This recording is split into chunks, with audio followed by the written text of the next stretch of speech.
Ya udah mulai lah ya ini streamingnya. Udah mulai. Oke. Selamat malam semuanya. Balik lagi di channel kita Bincang-bincang Malam. Kali ini bincang-bincang malam ada tamu guys, tamu spesial dari kelas lain. Ya belum tahu, buat yang belum tahu ya atau penonton baru. Jadi perkenalkan ya, nama saya Gantri Juniarto, saya dari kelas 11-10 dan ini teman kelas saya. Halo semua, nama saya Ardian Prasetyo dari kelas 11-10 juga. Nah ini ada tamu undangan dari kelas lain. Udah Dulu Pak. saya semuanya salam kenal, saya Raja, maaf kalau aku, saya dari beda tempat barangnya. Saya juga ya dari Ya. Apa ini? Biasanya ngapain sih kalau podcast? Nah kita tuh bahas banyak yang kita bahas, hal-hal random lah. santai kita. Bang, bahas apa tuh? Bahas soal rupiah ya. Yang jangan bosan-bosan. Ini Kan selagi Purbaya masih ketawa, nanti rupiah masih di tangan. Halai. Ayo lanjut. Nah, ada apa berbahaya? Coba komentar paling menarik kita bacain malam ini. Kan lagian rupiah kan udah merdeka juga. 17.845 tuh. Pas banget. apa tuh? Bang, ini bahas tentang kemerdekaan. Iya tuh. Guys, Boleh. bahas apa tuh? Kemerdekaan. Ya. Bah nyimak. Nanti bahas dulu, Bang. Ya boleh. Yuk. Dari mana? Coba itu. Ya udah deh yang punya acara dulu ya, sok dari mana? Oh, mana, Bang? Kok boleh bahas ya? Oke, jadi saya bakal bahas. Tadi kan ada yang komen tuh. Dari awal aja kali ya. Boleh tuh. Jadi kenapa Indonesia bisa merdeka ini tuh awalnya ya, cikal bakalnya tuh dari Jepun ya, dari kekalahan Jepang di tahun 1942 yang habis kalah, yang di bom yang bom atom Nagasaki, Oh iya. Hiroshima itu. Jepang tuh langsung nyerah sama sekutu di perang kedua ini. Karena ya dibom. Oh iya sih. Karena dibom. Rata, Bang, ya. Rata. Kalau nggak nyerah mau diratain lagi dong jasa satu Jepang ya. Jangan ya. Jadi Jepang milih buat menyerah kepada sekutu. Dan momen itu tuh dimanfaatin sama orang-orang Indonesia, kayak tahu nih Jepang menyerah sama sekutu dan terdesak gitu kan sama blok-blok sekutu sana yang kayak Inggris, Amerika, dan Australia. Jepang nih sebenarnya awalnya nyerang, tapi ya akibat bertahan terus kalah mulu kan. Akhirnya Jepang ini tuh ngalamin banyak kekalahan di perang dunia kedua ini. Terus Jepang ini tuh datang ke Indonesia. Nah, Jepang ini tuh datang tuh langsung bak seorang penyelamat lah, menjanjikan kemerdekaan. Jadi sebelum kita tadi yang Jepang menyerah tuh, jadi Jepang itu datang dulu ke Indonesia, terus tiba-tiba datang dengan menjanjikan kemerdekaan gitu, kayak lu merdeka untuk Indonesia. Ya buat yang kalian yang tahu, ada slogan ya yang Jepang itu, yang Nippon Cahaya Asia. Oh. Bukan Bahlil Cahaya Asia. Bukan, beda. Oh, beda. Lanjut. Yang satu Jepang, yang satu lagi itu Bahlil Menteri, beda, benar banget. Yuk. Nggak usah ya, udah ya. Terus gimana tuh abis julukan Jepang Cahaya Asia? Nah, Jepang nih kayak ngasih gitu, kayak ngasih apa ya? Ngasih apa namanya? Ngasih kebebasan. Bukan kepastian. Harapan. Harapan. Ya, Kayak oke. lu jadi kayak bakal di ini nanti Indonesia nih bakal merdeka gitu kan. Terus pas Jepang ke Indonesia tuh kayak yang pasti Belanda. Jadi tuh dia datang tuh kan kayak nyerang. Enggak, pas Jepang datang. Terus mereka tuh kayak bantu Indonesia buat ngelawan Belanda, buat ngincer Belanda. Nah, habis itu mereka nih kayak bantu Indonesia kan, dan akhirnya Jepang nih kayak gantiin pemerintahan gitu di Indonesia. diambil alih. Mm-mm. Terus Jepang kayak ngasih kebebasan kayak apa, kayak nggak bolehin lagu Indonesia Raya gitu kan, buat lagu kebangsaan tuh boleh dinyanyiin dikumandangkan. lanjut Terus ada beberapa hal yang dulunya nggak boleh di Belanda, pas penjajahan Belanda di Jepang tuh boleh. Itu jadi kayak ngasih harapan lah ke Indonesia. Tapi sebenarnya Jepang tuh punya apa ya, punya misi sendiri tuh. Jadi tuh kayak tadi tuh kayak propaganda gitu, seakan-akan mereka tuh mau bantu Indonesia, ternyata mereka sebenarnya mau ngejajah Indonesia juga. Beda sih kepercayaan gitu ya. Ya, kepercayaan palsu, udah siap harapan pasti. palsu. Harapan palsu, Kejam ya. banget ya, kejam banget. Nah, ternyata Jepang ini tuh kalahnya tuh bukan cuma di luar, tapi di Indonesia juga, terutama di Tarakan, di Balikpapan. Nah, jadi di Tarakan ini tuh pas Sekutu ini mau ngerebut ladang minyak gitu ya, ladang minyak penting gitu kan, di Indonesia kan banyak sumber daya ya pasti, makanya kenapa orang-orang asing, antek-antek asing ini ke Indonesia ya pasti mau nyari sumber daya alamnya. Jadi ladang minyak itu dihancurin gitu. Jadi pas Sekutu itu pas merebut ladang minyak, Jepang tuh Jepang tuh nggak dibom sih, maksudnya dilawan gitu. Sehingga kotanya tuh hancur dan banyak warga yang ngungsi.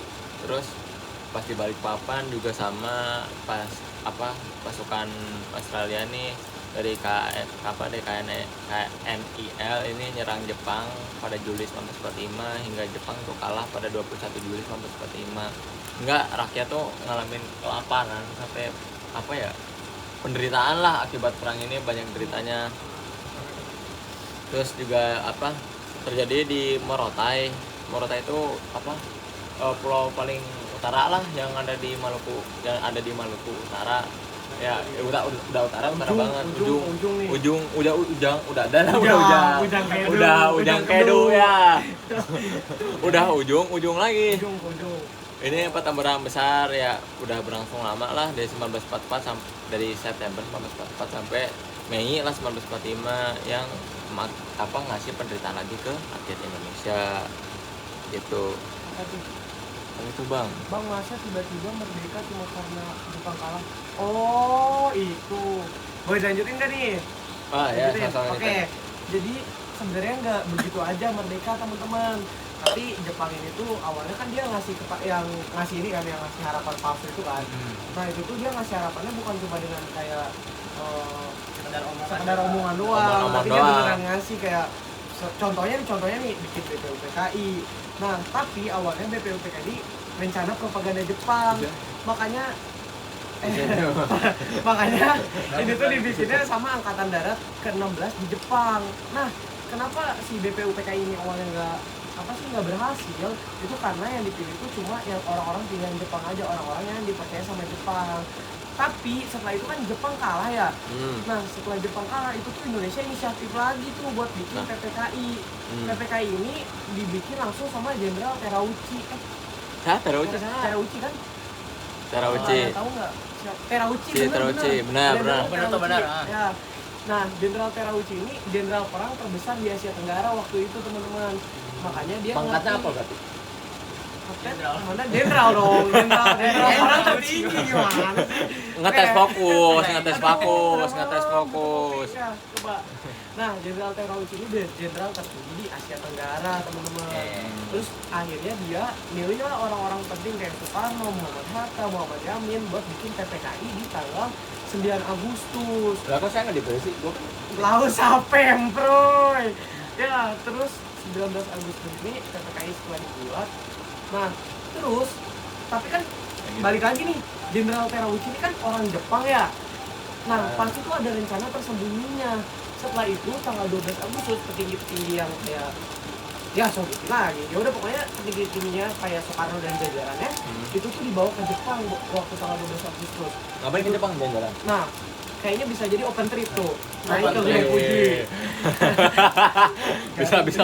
Jalan kan Gunung Fuji. Jangan kan gue. Udah dong ya. Oke, dia tuh ke Jepang bukan cuma buat open trip teman-teman, tapi ke Jepang tanggal 12 Agustus itu buat bantuin Jepang. Mau juga dong? Mau nih. Jangan dulu. Oke, buat bantuin Jepang ngebalikin posisinya. Tadi kan udah kalah ya sama negara sekutu. Tapi Jepang ini masih belum mau nyerah, makanya dia ngeraup kepercayaan orang Indonesia buat awalnya tuh bawa pemimpinan dulu, buat selanjutnya tuh pengen bawa rakyat-rakyatnya.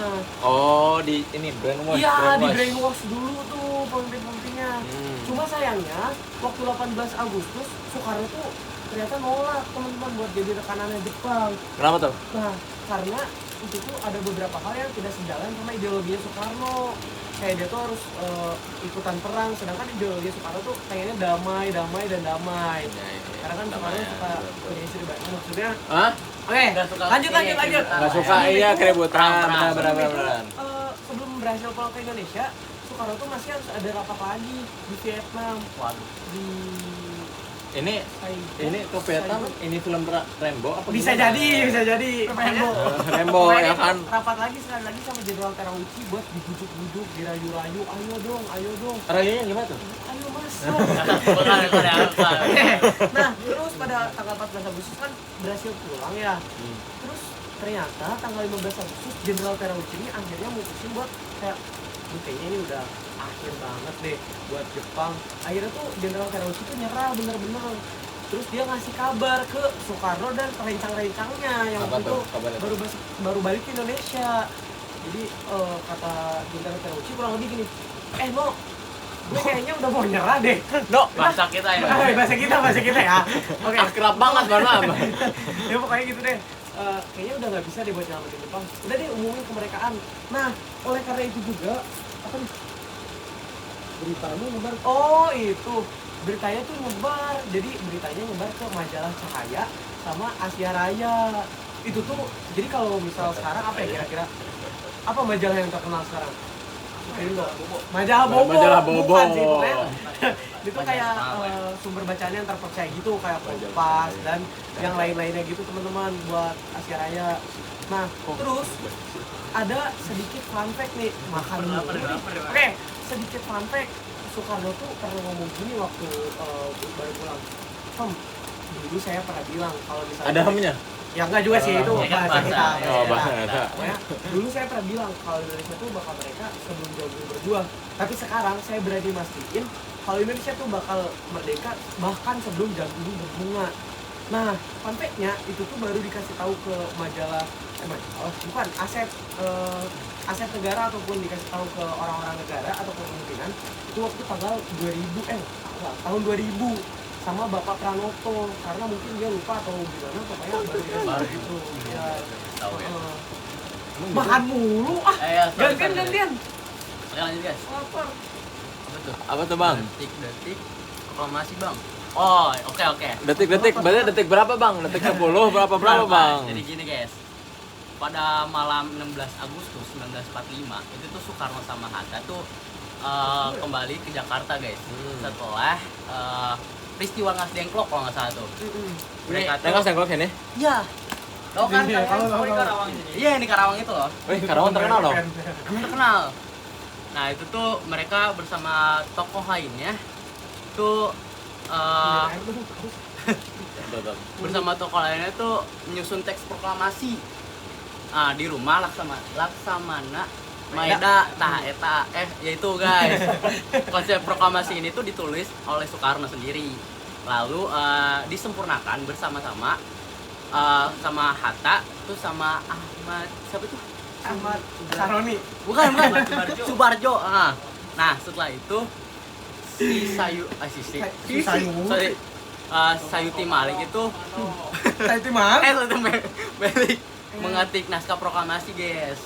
Nah, terus pada 17 Agustus 1945 lebih tepatnya jam 10 waktu Indonesia bagian Barat, proklamasi itu dibacakan di rumahnya Soekarno sendiri di jalan apa namanya? Kebangsaan Timur. Ya, di Jakarta. Nah, setelah pembacaan teks itu tuh apa namanya? Setelah pembacaan teks proklamasi, bendera merah tuh dijahitin sama Bendera merah putih. Bendera merah putih. Bendera merah Itu putih. dijahit sama siapa, kalian tau nggak? Coba komen. Fatmawati. Nah iya. Ardian. Hah? Ada yang bilang Ardian. Gimana sih? Emang saya udah lahir tuh. Lanjut aja. Nah, Pak, umurnya berapa, Pak? Umurnya berapa, Pak? nah itu dikibarkan oleh Latif. Silat. Beliau Latif Hendra apa? Hendra Gunawan. Hendrawan. Hendra Hendramanto. Nigraf kalau nggak salah. Nah, Terus dinyanyi lagu menyanyikan dan apa Luhut. Suhut kalau nggak salah guys. Suhut. Terus seluruh hadirin tuh menyanyikan lagu Indonesia Raya. Peristiwa ini tuh menjadi tanda lahirnya negara Indonesia yang merdeka dan berdaulat. Nah, kalian tahu nggak sih rumah tempat pembacaan proklamasi itu sekarang jadi apa? Jadi apa? Tugu proklamasi. Hebat. Eh, Itu Boleh tahu nggak? boleh ke situ semua. apa itu? Pak, apa? Macet banget. Macet nih, gimana sih? Yang belakang main HP terus. Wah iya nih. Wah, gimana sih ini? Geser, kasih bangun. Kasih, Bang. Apa nih selanjutnya? Bahas apa? Jadi setelah melakukan Kenapa nih, Bang? malu Jadi butuh Bolong, sejarah. bolong. Ya, lanjut. jadi setelah dilakukannya kenapa bang? Setelah dilakukannya kegiatan proklamasi, nah di sini tuh masyarakat kan belum pada tahu nih ya. Karena proklamasi cuma dilakukan di Jakarta aja. Emang 2 kali? Bukan 2 kali bang, Oh, sekali di Jakarta juga. Cuman kan Indonesia tuh bukan Jakarta doang Iya. ya. Oh iya Ya benar dong, benar sih, Jadi benar. ada proses penyebarannya. Penyebaran itu gimana? Nih gue bakal jelasin. Maksudnya saya guys. Maaf ya, mohon maaf. Klarifikasi channel. Maksudnya saya guys. Jadi saya harus sopan santun ya. Bang, itu yang belakang kenapa pakai bantal? Bukan ini. Ente. Anak. Ini jawab bang. Oh, Pegel. Oh, pegel. Ban lagi. Bantalnya bagus ya. Menunggu gitu. Kita mulai dari proses penyebarannya. Jadi proklamasi yang dikumandangkan pada tanggal berapa tadi? 17 Agustus 1945 itu disebarkan oleh WPUS. Disebarkan oleh WPUS melalui radio berita Domei. Nah, betul terbagi ya? Abang. Gimana? Kayak Oh, lupa. ini kurang jelas. Mulai di depan aja. Coba. Kita ulang. Itu gimana tuh abis disebarin sama Wepus melalui radionya? Terus gimana semua orang tahu gitu langsung? Nggak langsung tahu, jadi semenjak WPUS itu mulai menyebarkan melalui melalui radio berita Domei, Jepang menyadari tuh. Jepang yang mengetahui hal itu Marah. akhirnya memerintahkan kepada WPUS ini untuk berhenti, pastinya dong. Bentar. Berhenti untuk Main menyebarkan dong. Oh. Kita main Free Fire. Football. Lanjut.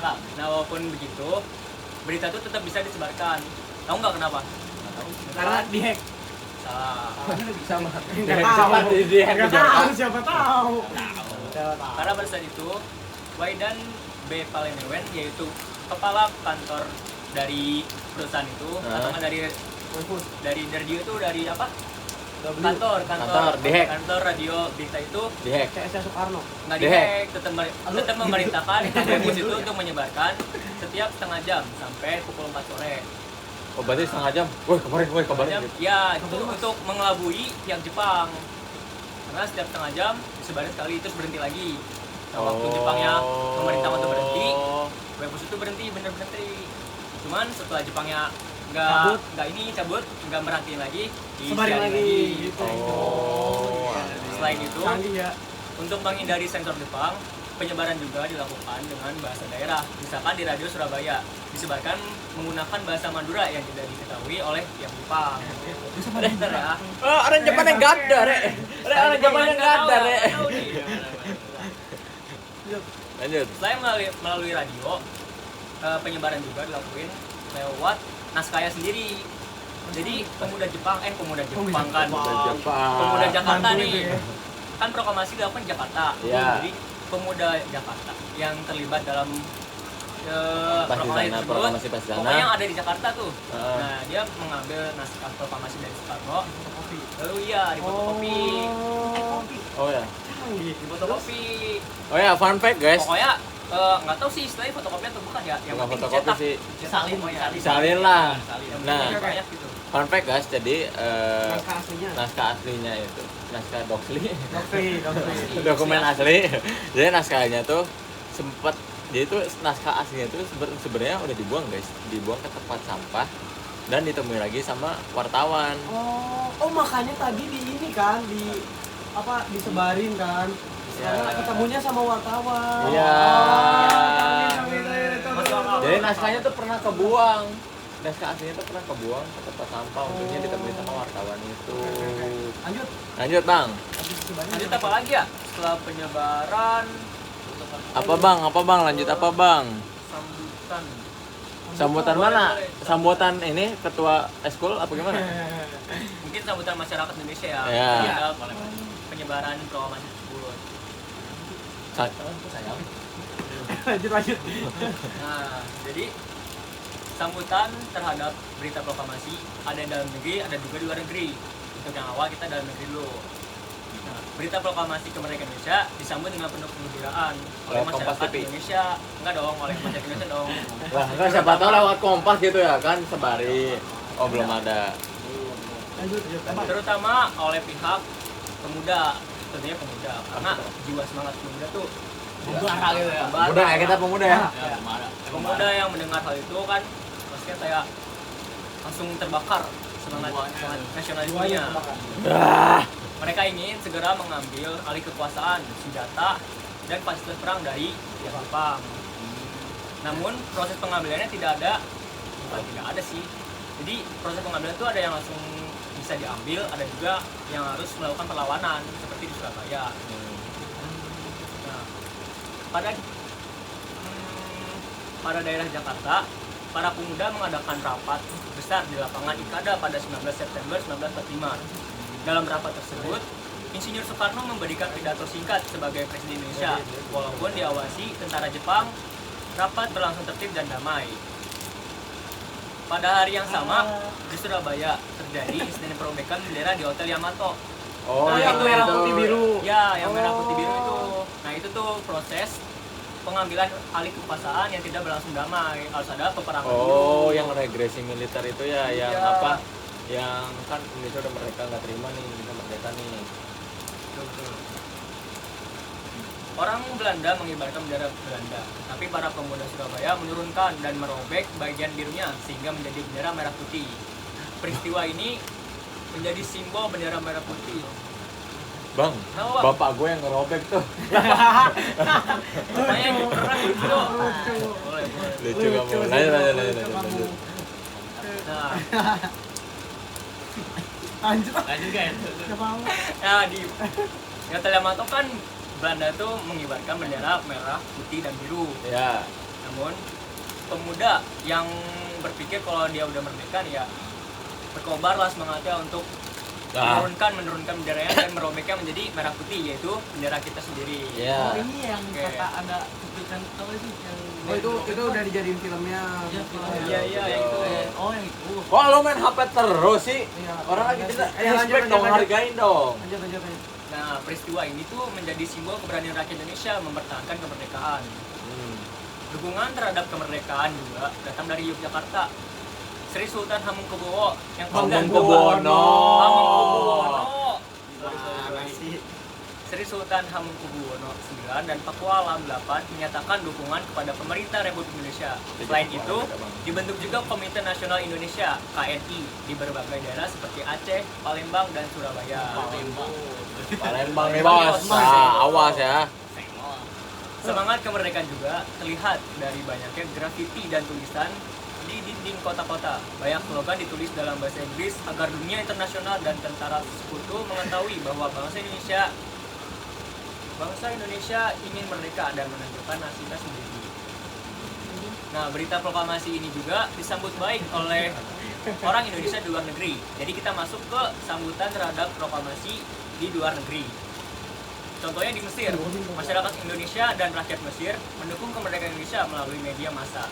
Di Australia, para pelaut dan buruh pelabuhan Indonesia melakukan mogok kerja dan menolak membantu kapal Belanda karena tidak ingin Indonesia dijajah kembali.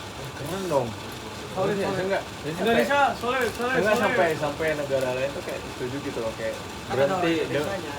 Iya sih, bener sih. Tapi kan maksudnya kayak salut gitu loh, keren gitu loh.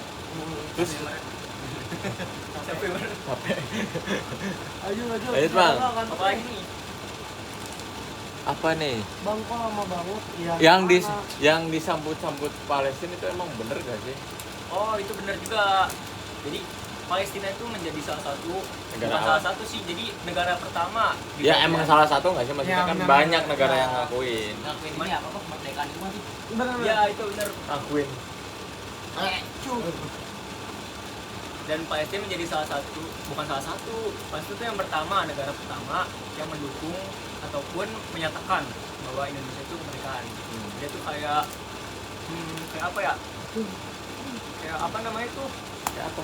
Free Palestine. Apaan Free sih? Palestine. Oh, bukan.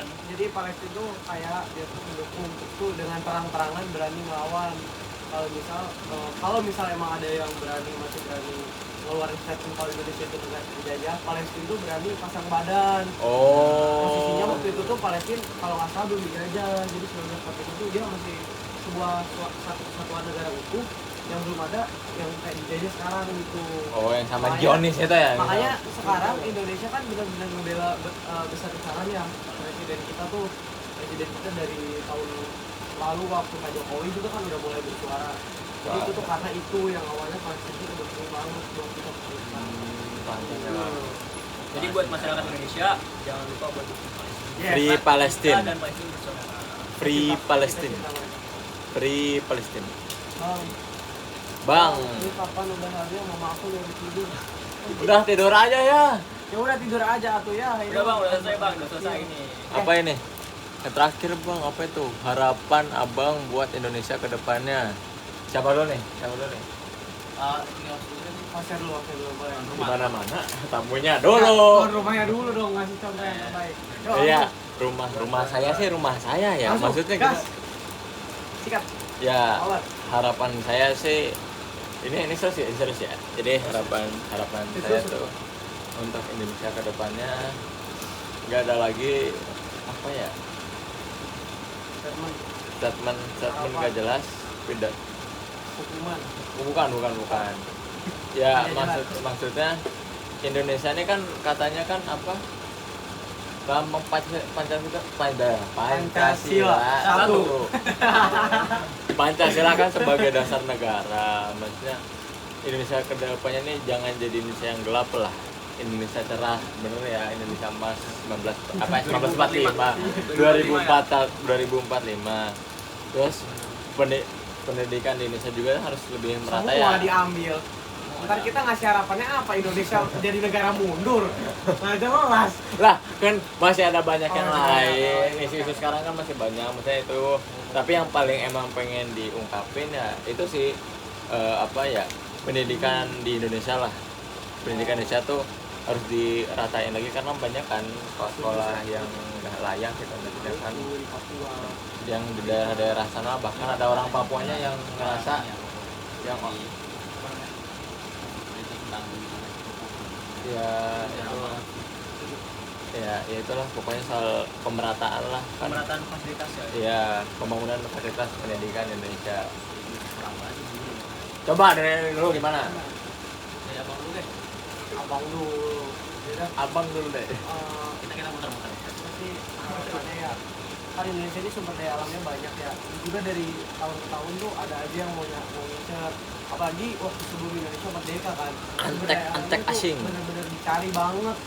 Bukan cuma rempah-rempah tapi juga kayak bahan-bahan mentah kayak timah, terus nikel, Emas kayak berarti ya, sawit. Nggak ada emas dikit dong. Di Indonesia di Arab lebih banyak nikel, timah, sawit, kayak gitu tuh banyak. Nah harapannya ke depannya Indonesia tuh lebih ketatin lagi lah apa aturan hilirisasinya, karena dengan hilirisasi kayak yang Pak Gibran bilang waktu nyalonin kalau kita hilirisasi kita bisa bertambah kaya. Terus juga selain itu dengan hilirisasi kita itu bisa buka lapangan pekerjaan kayak buat kantor, terus buat sumber daya manusianya bekerja di situ. Terus akhirnya kita semua bisa sejahtera semua gitu. Intinya tolong Pak Gibran, tolong dengarkan saya, tolong Pak Gibran, please hilirisasinya diperketat. Sip. Sekian.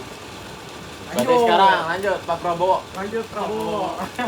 Untuk saya sendiri ya, semoga Indonesia ini menjadi negara yang semakin maju, adil dan sejahtera. Adil banget. Kayaknya dia ngeripal ya. Adil. Kita tahu kan Indonesia ini emang sudah dilihat dari negara lain yang apa sih yang artikel itu Rupiah melemah. ya terus Rupiah lagi. itu kan Bukan adil. Oh, Panadi, bahas Panadi dia. hukum. Bahas hukum dia, bahas hukum di hukum. Indonesia katanya masih gak jelas itu. Ya, apa? Aneh gitu. Tumpul ke bawah ya? Menurut bawah ya. Tumpul ke bawah. Tumpul ke atas. Kayaknya ke bawah. Oke, intinya hukum ya. Keadilan hukum berarti. Kelima sila kelima. Saya juga pengen di masa depan di Indonesia diharapkan mampu meningkatkan kualitas pendidikan, terus ekonominya juga. Kan udah tadi iya, itu maaf. katanya. Kayak itu harapan semua orang pasti. Iya. Ya, saya pengen sih Indonesia lebih maju ya. Dan kayak ini sih abangnya. Diulang. Ulang ini apa? Pengen maju gitu. Bang, bener gak? Keraton. Kelihatan. Bang, bener gak Indonesia cemas apa Indonesia emas? Indonesia emas dong. Kita Ah, harus percaya. iya. Tahu nih, gua kayak saya udah beberapa kali lihat di Ketemu Prabowo. media sosial tuh masih ada banyak anak-anak yang kurang pendidikan tuh, terus udah kayak pacaran zaman Bang, sekarang. kebanyakan Eping Yeping. bang, Ah. udah ngasih sebelahnya. Anak zaman sekarang tuh Dia apalagi udah SD nge-replay. gitu, itu tuh beda banget sama Ulang. kayak SD, beda banget guys. Ya, Lanjut. Bang, tadi kan udah Gibran, kalau bisa Prabowo Nah, sih. ini kita udah hilirisasi Buat tadi. Prabowo, Udah cukup. saya Tadi- cinta kamu. Oke. Ya. Jadi ada hilirisasi, hukum, terus ada tentang attitude, terus ada ekonomi. Nah, sekarang abang Arsi apa nih Arsi? Sama sih. Sama sih. Enggak. Kayak tadi ya, Yang masih disalin. Harapan saya buat Indonesia Harapan satu. Bukan bangsa. yang pertama tuh bukan untuk Indonesia dulu ya, untuk masyarakat yang Asik. sama untuk pemuda Lah, dong. itu masyarakat Indonesia bukan. Ya, lanjut. Berantem mulu nih. Kok ke situ sih? Mana ngantuk ya? Jadi untuk masyarakat Indonesia terutama para pemudanya bisa lebih meningkatkan rasa nasionalismenya Setuju. dengan Setuju. memahami isu-isu yang ada di Indonesia ini. Benar. Jadi karena isu-isunya dibuat oleh orang-orang bukan golongan pemuda, jadi para pemuda itu harus bisa untuk mendobrak lah, untuk protes, memberikan ide-idenya atau saran-sarannya untuk para petinggi itu. Nah, di 5 tahun kemudian pastinya kan para pemuda yang akan menggantikan Betul. kan para Generasi berikutnya. jadi dari dasarnya itu saya harap Indonesia dapat menjadi negara emas di 2045. Negara emas berarti Indonesia emas semua gitu. Bukan. Maksudnya SDM-nya SDA juga tinggi. Itu lah. Pintar memanfaatkan. Pintar memanfaatkan SDA yang Jadi ada. kita saling Karena kita lihat dari isu-isu yang beredar, misalkan di Sumatera. Sumatera tuh banyak banget dengan hasil minyak buminya. Namun masyarakat Sumatera kan setara, kelihatannya setara dan kadang juga ada, kalau setahu saya ya, pernah terjadi penggelapan jadi tuh listrik di sana tuh padam semua gitu. Padahal kan sumber daya banyak, kan kayak nggak masuk akal. Kata Indonesia gelap. dia itu Ya jadi gitu guys, kita intinya harapan kita cuma satu, dari yang kita ambil semua itu kesimpulannya Indonesia semoga emas. Indonesia bisa emas, Indonesia bisa maju dari segi ekonominya, terus juga pendidikannya. proses perkembangan ekonominya, terus juga sebelum masuk ke ekonomi. Oke, mungkin cukup. Ya, pokoknya intinya kita satu pendapat semua untuk Indonesia maju. Indonesia Ya, emas. segitu aja. Indonesia Stop. emas. Indonesia Mas. Indonesia Mas, Ya, stop sukses. sukses. Stop MBG, stop Koperasi Merah Putih yang bener aja Mas. Dadah. Waalaikumsalam. Wassalamualaikum warahmatullahi wabarakatuh. Udah.